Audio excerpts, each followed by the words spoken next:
Pernahkah kamu berdiri di tepi kawah Gunung Bromo yang megah, merasakan hembusan angin dingin, sambil menatap lautan pasir yang luas? Di balik keindahannya yang luar biasa, tersimpan sebuah legenda yang menyentuh hati tentang cinta, pengorbanan, dan sebuah janji. Inilah kisah terbentuknya Gunung Bromo. Alkisah, di tanah Jawa Timur yang subur, berdirilah sebuah kerajaan yang damai di dataran tinggi Tengger. Kerajaan ini dipimpin oleh sepasang penguasa yang sangat dicintai rakyatnya, Putri Roro Anteng yang anggun dan suaminya Joko Seger yang gagah perkasa. Kehidupan mereka nyaris sempurna. Namun ada satu awan kelabu yang selalu menaungi kebahagiaan mereka.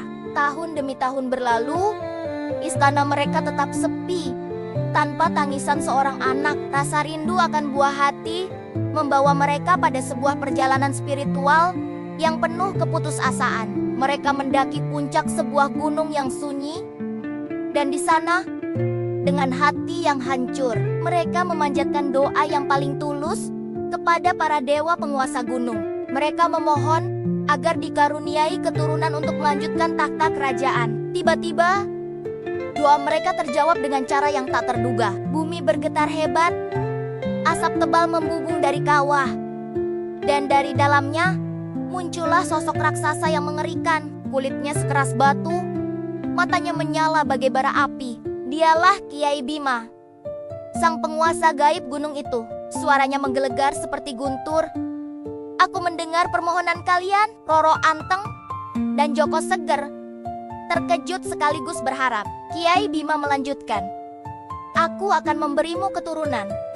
Bukan hanya satu, tetapi banyak. Namun, ada satu syarat yang tak bisa ditawar. Anak terakhir yang lahir dari rahimmu harus kau serahkan kembali kepadaku sebagai persembahan. Dihadapkan pada pilihan yang mustahil, antara mendambakan anak atau mengorbankannya, pasangan itu diliputi kebimbangan. Namun, demi kelangsungan kerajaan dan garis keturunan, dengan berat hati, mereka pun menyetujui perjanjian mengerikan itu. Keajaiban pun terjadi. Tak lama kemudian, Roro Anteng melahirkan anak pertama, lalu kedua, ketiga, hingga mereka dikaruniai 25 orang anak yang sehat dan rupawan. Istana yang dulu sepi, kini ramai dengan tawa dan canda. Kebahagiaan Roro Anteng dan Joko Seger seolah tak terbatas. Namun, di balik senyum mereka, bayangan janji kepada Kiai Bima semakin hari semakin gelap dan menakutkan.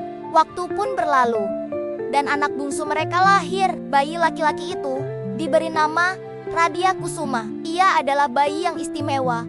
Kulitnya bersinar lembut, seolah memancarkan cahaya suci. Saat itulah, janji yang dulu mereka ucapkan datang menagih. Bagaimana mungkin mereka bisa menyerahkan bayi mungil kesayangan mereka ke dalam kawah yang membara? Cinta mereka sebagai orang tua jauh lebih besar dari rasa takut. Mereka memutuskan untuk mengingkari janji dan menyembunyikan Radia Kusuma. Keputusan itu memicu amarah Kiai Bima yang dahsyat. Sang raksasa merasa dikhianati. Langit yang cerah seketika menjadi gelap gulita. Petir menambar-niambar membelah angkasa, dan gunung bergetar hebat, seolah akan runtuh. Suara Kiai Bima kembali menggelegar dari puncak gunung, lebih marah dari sebelumnya. Kalian pembohong, kalian telah mengingkari janji suci. Serahkan anak itu sekarang, atau seluruh kerajaan ini beserta isinya akan kutenggelamkan ke dalam perut bumi. Malapetaka pun datang. Lahar panas mulai mengalir. Gempa bumi memorak porondakan desa. Rakyat Tangger berlarian dalam ketakutan.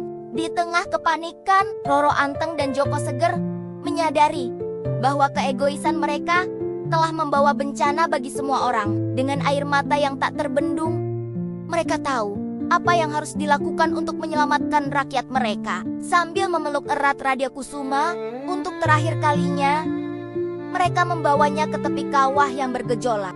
Dengan hati yang hancur berkeping-keping, mereka melepaskan putra bungsu tercinta mereka ke dalam api vulkanik yang menyala-nyala.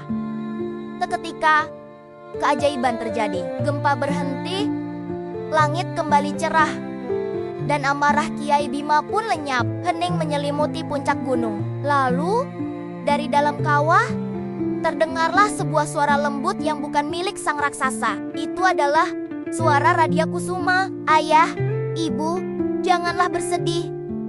Aku ikhlas berkorban demi keselamatan rakyat Tengger. Teruslah hidup dengan damai. Dan ingatlah selalu pengorbananku. Setiap tahun pada bulan Kasada, berilah aku persembahan di kawah ini.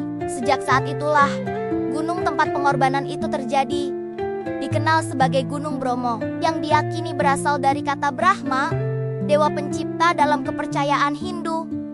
Kawahnya menjadi simbol abadi pengorbanan Radia Kusuma, dan hingga hari ini, masyarakat suku Tengger setiap tahunnya menggelar upacara Yatnya Kasada, melemparkan aneka hasil bumi dan sesajen ke dalam kawah Bromo untuk menghormati leluhur mereka, Roro Anteng, Joko Seger, dan pengorbanan suci Radia Kusuma. Terima kasih sudah menyimak kisah ini. Jangan lupa like, komen, dan subscribe untuk cerita legenda menarik lainnya dari seluruh Nusantara. Sampai jumpa.